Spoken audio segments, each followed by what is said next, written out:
अपना देखिए, ये बहुत बड़ा कदम है मोदी सरकार का। मोदी सरकार जो कह रही थी कि वो करेगी, वो एक तरीके से उसने कर दिखाया है। बहुत बड़ा फैसला है और सबसे बड़ी बात है कि किसी को जानकारी नहीं हुई, एकदम अचक से इतना बड़ा फैसला आ गया। तो ये बहुत महत्वपूर्ण फैसला भी है, क्योंकि आप देखें कि दुनिया भर में जो टेरर से लड़ाई हो रही है, यानी आतंक से लड़ाई हो रही है, जो मनी लॉन्ड्रिंग से लड़ाई हो रही है, जो ड्रग मनी से लड़ाई हो रही है, उसमें लगातार इस पर बातचीत हो रही है कि किस तरीके से बड़े जो नोट हैं उनको बंद किया जाए।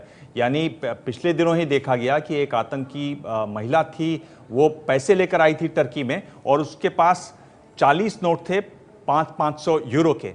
तो वहां उसके बाद ये बड़ी बहस चली कि लगातार इन नोटों को बंद किया जाना चाहिए। अगर देखें तो अमेरिका में $1 लाख का भी एक नोट हुआ करता था। 1 लाख से 500 से 1 लाख तक के उनके नोट हुआ करते थे। वो 69 में रिचर्ड निक्सन ने बने, 69 में रिचर्ड निक्सन राष्ट्रपति थे, उसको बंद किया गया और उसका मुख्य कारण यही था कि वो माफिया से लड़ना चाहते थे, इसलिए उन्होंने वो बंद किया। एक बात यह है कि अब इसका जो अगर आंकड़ा देखें, यानी 500 और 1000 नोट, 1000 के नोट हमारे पास करीब 6 लाख करोड़ है। उन 6 लाख करोड़ के 500 और 1000 रुपए के नोट हैं, ये लोगों के पास हैं। किस तरीके से वो बदलेंगे, हम कुछ लोगों को सुन रहे थे, उनको सुविधा वाली बात कर रहे थे, क्या वो सुविधा कम से कम होगी, उसकी एक विस्तार से व्यवस्था जरूर की गई है, लेकिन वो जब लागू होगा तो उनको कितनी मुश्किल होगी, वो एक देखने की बात होगी। एक ये भी देखना होगा कि लोग जिस तरह की एटीएम पे भीड़ लगी हुई है, लोग जरूरत नहीं है फिर भी नोट निकाल रहे हैं, मेरे ख्याल से उससे बचने की जरूरत है। बहुत बड़ा फैसला है सरकार का और जिस तरीके से ये फैसला है उसी तरीके से इसको लिया जाना चाहिए। और ऐसा नहीं है कि नोट, हम बार बार एबीपी न्यूज के माध्यम से भी लोगों को ये कह रहे हैं कि पैनिक करने की जरूरत नहीं है। ये नोट जो है 72 घंटे तक जो जरूरी जगह है वहां पर ये चलेंगे। और फिलहाल कंचन गुप्ता इस वक्त हमारे साथ मौजूद है। कंचन, जिस बात को प्रधानमंत्री नरेंद्र मोदी ने कहा, जो बात अभी अभी दिबांग ने भी रेखांकित की है कि भ्रष्टाचार, ये जाली नोट, हवाला कारोबार, कुल मिलाकर आतंकवाद इसी से पनप रहा था। तो आतंकवाद की जड़ पर ये बड़ा हमला 500 और 1000 के नोट बंद करके फैसला लेकर सरकार ने किया है। कंचन गुप्ता जी हाँ, और ये मैं बता दूं कि ये पूरे दुनिया में इस पर एक अभी चर्चा चल रही है। यूएस ट्रेजरी ने मोटे तौर से तय कर दिया है $100 का जो करेंसी नोट है उस पर वो प्रतिबंध लगाएंगे। यूरोपियन सेंट्रल बैंक ने तय किया है कि 500 यूरो का जो नोट है उस पर भी वो लोग उसको डीमोनेटाइज करेंगे।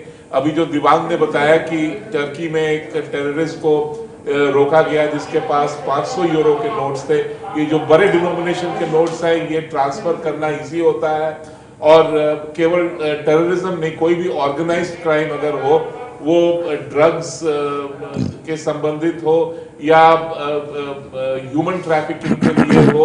अब दुनिया में दुनिया भर में एक ये जो माइग्रेशन की एक बड़ी जोर शोर से चल रही है, उसके पीछे भी बड़े पैसे की हाथ है।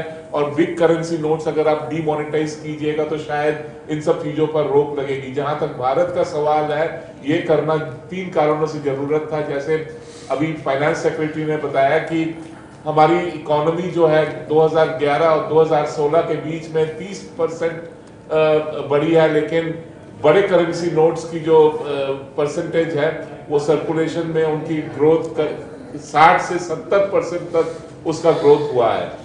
इसका मतलब है कि बहुत बड़े संख्या में फेक करेंसी नोट्स आज सर्कुलेशन में है। अगर जब ये रोकना चाहूंगी यहाँ पर, इस वक्त मुख्यमंत्री मध्य प्रदेश शिवराज सिंह चौहान केंद्र सरकार के इस बड़े फैसले पर क्या कह रहे हैं, सुनते हैं। देश के हित में है ये फैसला, हमारे देश को बहुत आगे ले जाएगा। बधाई मोदी जी, बधाई। सुना आपने मध्य प्रदेश के मुख्यमंत्री शिवराज सिंह चौहान जो कह रहे हैं फैसला देश के हित में है, फैसला देश को बहुत आगे लेकर जाएगा। अभय दुबे इस वक्त हमारे साथ मौजूद है। अभय दुबे, मास्टर स्ट्रोक मोदी सरकार का मानेंगे आप इसे, काले धन पर जो सर्जिकल स्ट्राइक सरकार ने की है 500 और 1000 के नोट बंद करके? देखिए, मैं इसे बहुत ही अभूतपूर्व कदम मानता हूं। और जिस वक्त विदेशों से काला धन वापस लाने की बात होती थी, उस वक्त हमेशा ये आलोचना की जाती थी कि देश में तो उससे कई गुना ज़्यादा काला धन है। इस काले धन को नियंत्रित करने और इसको ख़त्म करने के लिए सरकार के पास क्या योजना है? मुझे लगता है कि इस कदम के जरिए जो देश के अंदर काला धन है उसके ऊपर बड़ा ही मरणांतक प्रहार किया गया है और इसके भारतीय अर्थव्यवस्था के लिए बहुत ही अल्पकालीन और दूरगामी किस्म के परिणाम निकलेंगे। वो परिणाम क्या होंगे उनके बारे में अभी हम लोग अंदाज़ा नहीं लगा सकते, लेकिन मैं समझता हूँ जो भी परिणाम होंगे वो बेहतर परिणाम होंगे। और कम से कम कुछ दिनों तक देश में काले धन की अर्थव्यवस्था एक तरह से रुक जाएगी, एक तरह से पूरी तरीके से ठप हो जाएगी। यह दूसरी बात है कि काले धन की अर्थव्यवस्था और सरकार के इस कदम के बीच में एक तरह की प्रतियोगिता भी शुरू होगी। दोबारा फिर से बड़े पैमाने पर काला धन जनरेट करने की मुहिम चलेगी और सरकार को चाहिए होगा कि वो उस नई मुहिम के ऊपर भी लगातार नियंत्रित करें।